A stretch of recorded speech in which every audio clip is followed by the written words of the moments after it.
Welcome back to my channel the Sumit sir. तो आज हम पढ़ने वाले नॉन कन्वेंशनल एनर्जी के बारे में। मीन्स ऐसे एनर्जी जो क्रिएट हो रही है उन एक्टिविटीज़ से जो किसी भी तरह से कन्वेंशनल नहीं है। मीन्स जो पिछले 100 से 150 सालों के अंदर जो चीज़ हमने सीखा है, हम ह्यूमन लोगों ने सीखा है उसे जनरेट करना। और जितने भी कन्वेंशनल एनर्जी के बारे में जो आप पढ़ने वाले हो, चाहे विंड एनर्जी हो, चाहे टेरा एनर्जी हो, जियोथर्मल एनर्जी हो, न्यूक्लियर एनर्जी हो, सबके सब जितने भी है ज़्यादातर कितने सबके सब रिन्यूएबल है। सबके सब क्या है? रिन्यूएबल है, जो किसी भी तरह से ख़त्म नहीं होने वाला है। जितना मर उतना यूज कर सकते हैं। और मेरे ख्याल से और पूरे वर्ल्ड आजकल इसी डायरेक्शन में जा रही है कि सबसे ज़्यादा उसके पीछे भागो जो कभी ख़त्म ही नहीं हो सकता, जो नेचर की देन है। तो उसी के लिए हम आगे पढ़ने वाले हैं। इस चीज़ में याद रखना, जितने भी नॉन कन्वेंशनल एनर्जी है उन सभी से सबसे ज़्यादा पता क्या काम हो रहा है? इलेक्ट्रिसिटी को जनरेट कर रहा है। सबसे ज़्यादा क्या काम हो रहा है? इलेक्ट्रिसिटी को जनरेट कर रहा है। और आपको पता है बिना इलेक्ट्रिसिटी के लाइट नहीं चलेगी, बिना इलेक्ट्रिसिटी के मैं वीडियो अपलोड नहीं करूँगा, बिना इलेक्ट्रिसिटी के आप लोग सर ये कैसी बात कर रही है? हर एक चीज़ इलेक्ट्रिसिटी जुड़ा है भाई। इलेक्ट्रिसिटी नहीं तो मोबाइल चार्ज नहीं होगा, मोबाइल चार्ज नहीं तो मोबाइल आप चलाओगे कैसे? इलेक्ट्रिसिटी नहीं होगी तो आपको वाईफाई आएगा कैसे? तो काफ़ी सारी चीज़ है कि भाई जो चार्ज करना पड़ता है, हर एक चीज़ जो है जुड़ा हुआ है इससे कहीं ना कहीं, सब चीज़ है ना, कनेक्शन है। तो हर एक चीज़ जो जुड़ा है हम इंटरनेट वर्ल्ड में आज, तो this is because of this electricity. तो इलेक्ट्रिसिटी को हमें जनरेट करना है। तो जब इलेक्ट्रिसिटी अब जनरेट करें तो उसमें सबसे पहला काम क्या होगा पता है? सबसे पहला काम है इन सभी से जो करवाना है, डेट इज़ टरबाइन को मूव कराना है। क्या कराना है? टरबाइन को मूव करना है। हाँ, इन सब में सबसे बड़ा जरूरी काम क्या है कि टरबाइन को मूव कराना है।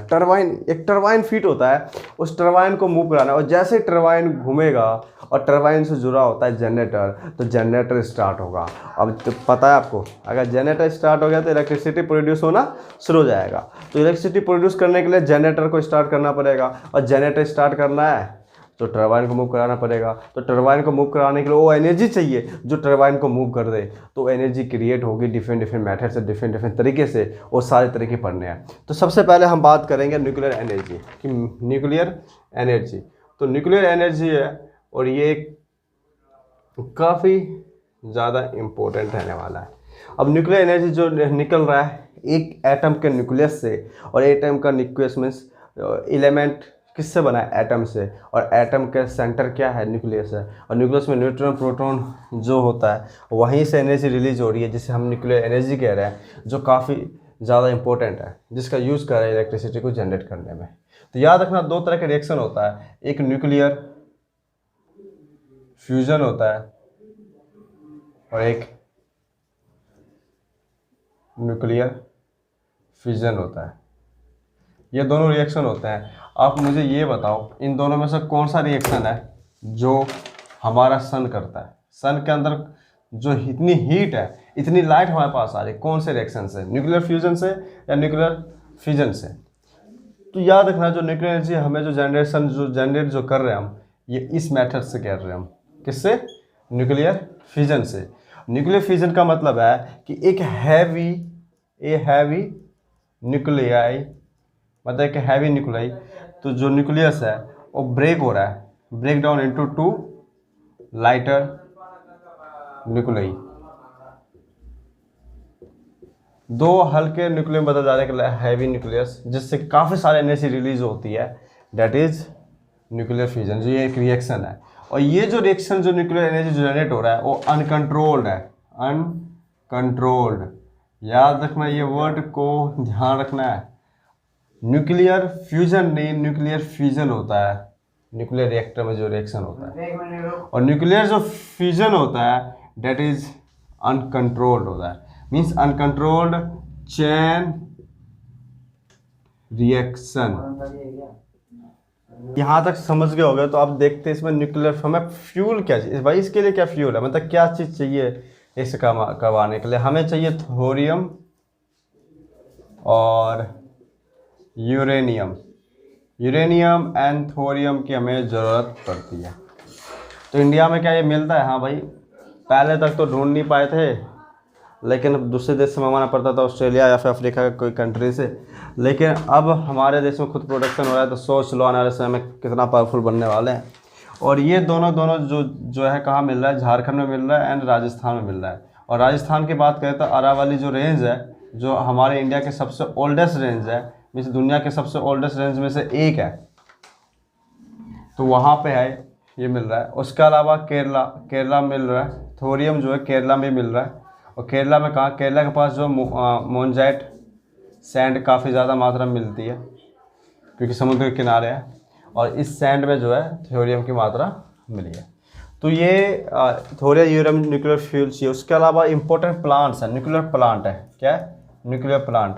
न्यूक्लियर प्लांट का मतलब कोई पौधे से बात नहीं कर रहा मैं। न्यूक्लियर प्लांट का मतलब कि पावर स्टेशन है जहाँ पे इसको डेवलप किया बनाया गया है, जहाँ पे इलेक्ट्रिसिटी जनरेट का प्रोसेस होता है और वहाँ से आसपास के एरिया में इलेक्ट्रिसिटी को भेजा जाता है। तो न्यूक्लियर प्लांट टोटल काफ़ी सारे अब बन चुके हैं, लेकिन इम्पोर्टेंट जो है 6 है, जो अभी तक पेपर में हमेशा एक ना एक क्वेश्चन पूछा गया, जिसका ध्यान रखना है, हमेशा एक ना एक। इसका मतलब जो 6 है वो सबको याद रखना है, कहाँ पे है, किस स्टेट में है। मैप लो, उस मैप में प्रैक्टिस करना सबके सब। जैसे कि हम बात करें सबसे पहले नरोरा जो है यूपी में है, उसके बगल में कौन सा एक स्टेट है, रावट भाटा है, नेक्स्ट तीसरा ककरापर, चौथा तारापुर, पांचवा केगा, छठा ककरापर, सॉरी कलपक्कम।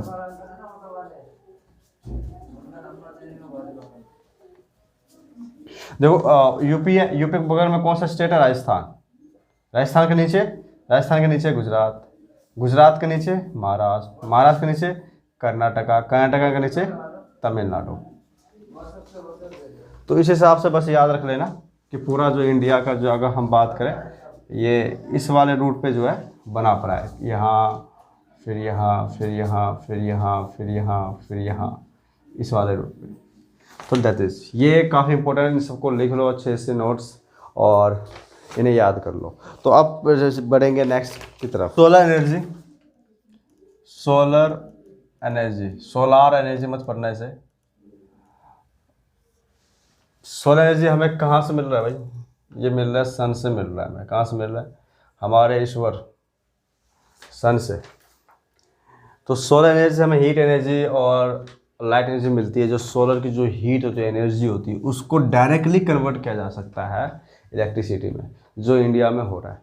पता है इन वर्ल्ड में, वर्ल्ड का सबसे बिगेस्ट सोलर पैनल प्लांट जो लगाया गया ना, राजस्थान में लगाया गया है, जो कि जिसमें आधा फ्रांस आ जाएगा, आधा फ्रांस। ये फ्रांस, अच्छा फ्रांस इतना बड़ा देश भाई, नहीं फ्रांस तो हमारे अगर देखोगे आप, राजस्थान से थोड़ा सा बिगड़ हो सकता है या छोटा ही हो मेरे ख्याल से, उतना आइडिया भी फिलहाल है नहीं, लेकिन कहा जाता है कि काफ़ी ज़्यादा बड़ा है जो सोलर पैनल राजस्थान में लगाया है, जो डायरेक्टली इलेक्ट्रिसिटी में कन्वर्ट कर रहा है। और इंडिया तो आपको पता है कि एक ट्रॉपिकल कंट्री है। ट्रॉपिकल इन द सेंस कि जहाँ पे 24 घंटे तो नहीं कह सकते, क्योंकि हाँ इंडिया एक ट्रॉपिकल कंट्री है। और ट्रॉपिकल कंट्री का इसका मतलब ये है कि उस पे जो है इंडिया के सरफेस पे 365 दिन जो है पूरी तरह से अच्छे से जो है धूप लगी रहती है मैक्सिमम टाइम पे। मतलब कि कुछ ही दिन ऐसे रहते हैं साल भर के जहाँ कम धूप मिले, नहीं तो धूप की कमी नहीं होती हमारे इंडिया में। और इसी कारण इंडिया का सबसे बेस्ट प्लेस है इस चीज़ के लगाने के लिए, है ना। तो इसमें जो फ्यूल की बात करें तो बोरोन है और सिलिकॉन है, बोरोन एंड सिलिकॉन। मतलब जो ये जो पैनल बनाता है सोलर पैनल, उसमें इन दोनों का यूज़ होता है, बोरोन एंड सिलिकॉन का, याद रखना, है ना। और फोटोवोल्टिक मेथड होता है, टेक्नोलॉजी होता है, जिससे डायरेक्टली सूरज की रोशनी को किसे बदल देता है, इलेक्ट्रिक सिटी में, इलेक्ट्रिक करंट में। तो यही चीज़ इसके बारे में, और ज़्यादा कुछ आपको याद रखना। और अगर आप बोले तो कौन सा भाई technology, that is photovoltaic technology है, जिसका यूज़ किया जा रहा है डायरेक्टली कन्वर्ट करने के लिए सोलर एनर्जी को इलेक्ट्रिसिटी में। तो यही चीज़ आपको याद रखना है। और याद रखना है कि वर्ल्ड का जो वर्ल्ड बिगेस्ट या वर्ल्ड लार्जेस्ट सोलर पैनल जो बना हुआ है, जो स्टेब्लिश है, वो कहाँ पे? और राजस्थान में है, इंडिया। राजस्थान का है, इंडिया में, तो मतलब इंडिया में है। और इंटरनेशनल एक सोलर एजेंसी भी है, तो जो सोलर इंटरनेशनल जो संगठन भी है, उसका जो हेडक्वार्टर है वो गुड़गांव में है। तो अब पढ़ेंगे विंड एनर्जी के बारे में। तो विंड एनर्जी का भी एक ही यूज है कि भाई हमें इलेक्ट्रिसिटी को जनरेट करना है। तो विंड एनर्जी क्या कंडीशन है? हमारे गाना तो सुना ही होगा ना, नॉर्थ में हिमालय है, उत्तर में हिमालय जिसमें से गंगा निकलती है, ऐसा ही पश्चिम में डेजर्ट है और ईस्ट में भी पहाड़ी है। अगर हम बात करें साउथ इंडिया की, जिसे हम कहते हैं पैलेस्टीनर इंडिया, उसके ईस्ट वेस्ट साउथ में समुद्र ही समुद्र है, तो पानी कम ही नहीं। तो वो सबसे आइडियल कंडीशन है। मीन्स कोस्टल एरिया जो होता है सबसे बेस्ट आइडियल कंडीशन होता है जहाँ पे हम विंड मिल को स्टार्ट करें। लेकिन वहाँ भी तो कुछ कंडीशन होगी। हाँ दोस्तों, वहाँ एक कंडीशन है, सिर्फ एक ही कंडीशन है, वो ये है। बाकी का बाद में देखेंगे, पैसा वैसा चाहिए है, लेकिन पहला कंडीशन ये है कि कम से कम विंड की जो स्पीड हो ना, विंड की स्पीड पर आवर की मिनिमम स्पीड चाहिए। अब बात करते हैं आगे कि इंडिया में जो कोस्टल एरिया है, जैसे गुजरात, आंध्र प्रदेश, तमिलनाडु, भाई ये सब एरिया का ना काफ़ी अच्छे से, वेस्ट बंगाल, इन सब एरिया का ना काफ़ी अच्छे तरीके से यूज़ किया जा रहा है कि विंड मिल को एनर्जी को यूज़ करने के लिए। पता क्या, जैसे पंखड़ी घूमती है ना, वो जो पंखे के पीछे वाला भाग होता है, वहाँ पता क्या जो होता है? टरबाइन होता है। और टरबाइन होने लगता है मूव। पंखे के घूमने से टरबाइन मूव होगा, टरबाइन के मूव होने से जनरेटर स्टार्ट होता है, और जनरेटर के स्टार्ट होने से इलेक्ट्रिसिटी जनरेट होती है। तो वही चीज़ कर रहे हैं यहाँ पे भी कि विंड एनर्जी है, ये सारी चीज़ें। और इंडिया में अगर बात करें, सबसे जो लार्जेस्ट फार्म है, मीन्स विंड मिल फार्म है, मीन्स जहाँ पर सबसे ज़्यादा लार्जेस्ट है, तमिलनाडु के अंदर है ना। जो नगर कोयल से लेकर मदुरई तक है, नगर कोयल टू मदुरई, इनके पीछे पूरी तरह से फैला पड़ा है। टाइडल एनर्जी,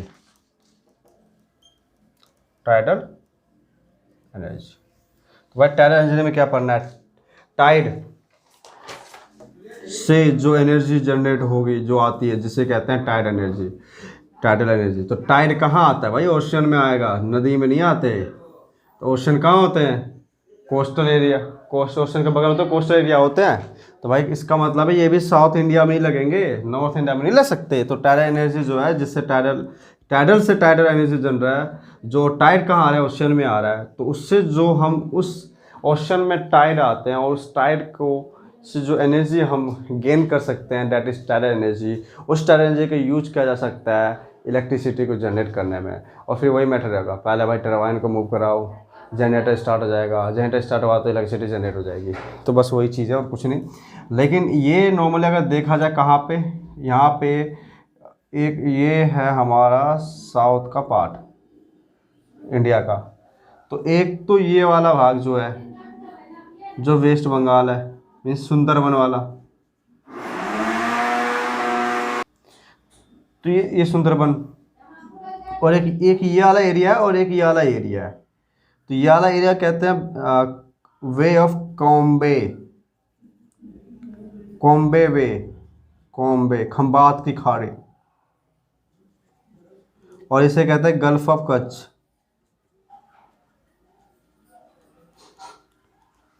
तो ये जो गल्फ, यहाँ पे इन तीन जगह पे जो है टाइडल एनर्जी का यूज किया जा रहा है इंडिया में, सबसे बेस्ट है। और उसको और ज़्यादा डेवलप करने की जो है कोशिश कर रहे हैं।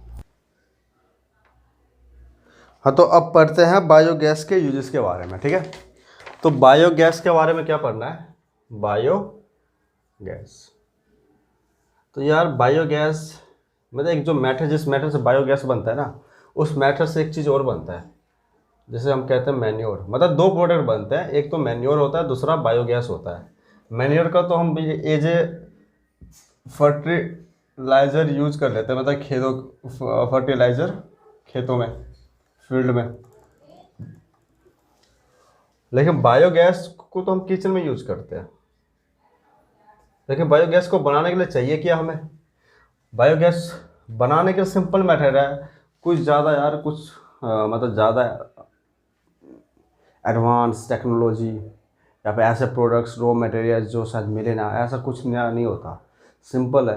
और अगर जितना ज़्यादा अगर देश के अंदर बायोगैस को प्रोडक्शन में लोग ज़्यादा यूज करेंगे उतना ज़्यादा फ़ायदा होने वाला है, बहुत ज़्यादा है ना। तो जिसमें कि जो ड्राई लीव्स होते हैं, ड्राई लीव्स, काव डंग है ना, या बुफेलो वेस्ट या ह्यूमन वेस्ट की बात कर सकते हैं हम,